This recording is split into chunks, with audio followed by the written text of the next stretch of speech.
Yaya. Ito lang ang mga drawing. Wala ka makikita dito masama.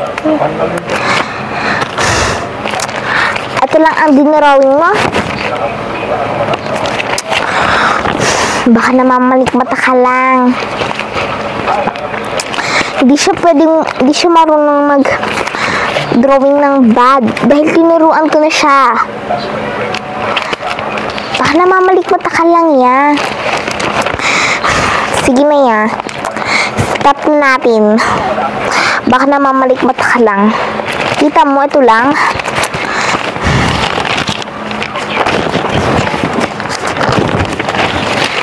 Ito din. Puro positive lahat. Wala ka nang problemahin. Baka namamalik mata ka lang. Pakilinisan na lang yung kwarto ko dun, ya. Mag-iPad ka na dun.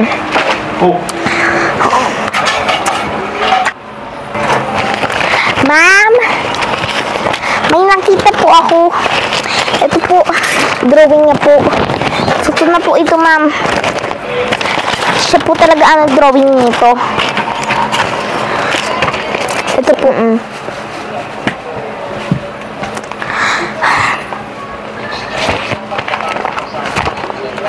Yeah. Yan ka na naman. Walang pic. Ito lang talaga, Yaya. Nakikita ko dun sa notebook niya. Ginagaya niya lang to sa iPad niya. Nanahimik na yung bata. Sige, boss. Pasensya na. May office. Ang dami ko pang gagawin. Magbilis ka muna dun. Kapat. Di pa, ready lang ka. Marami kasi yun eh.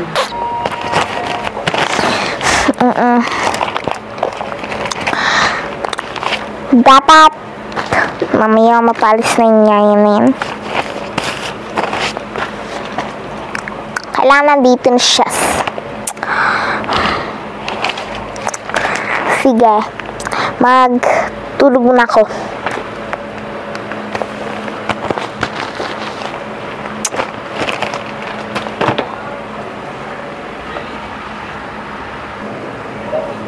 Ako po yung bago niya. Tapos, isuot ko na din po yung pinapasuot ko sa akin uniform. Okay. Simple lang ang gagawin ko dito. Huwag kang mangialam sana ko sa mga drawing niya. Magreklamo ko lang sa akin if may bad siyang dinrawing. Pero mapagsabihan ko, okay?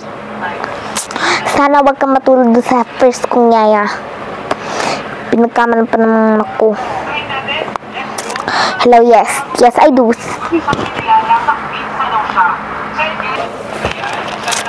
Yeah, walang nakasulat dito. Kahit tignan mo pa, wala. Maliban na sa mga drawing niya, sa colors niya, maliban lang. Wala siya dinodrawing. Posible.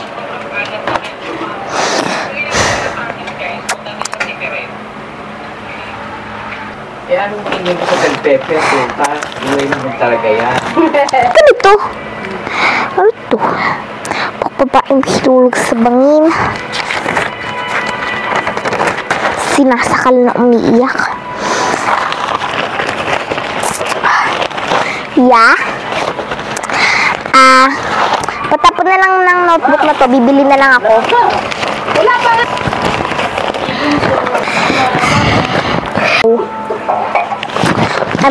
Nandito na ako.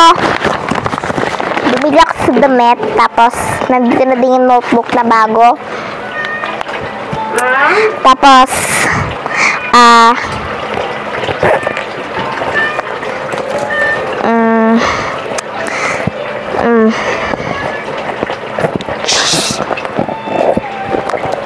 hikaw. Low battery. Sige na. Please charge. Akit na ako sa taas.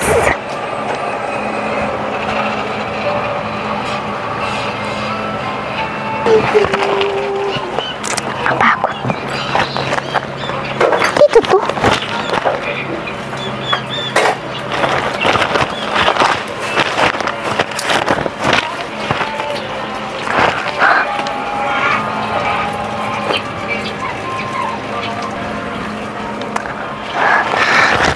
Ay.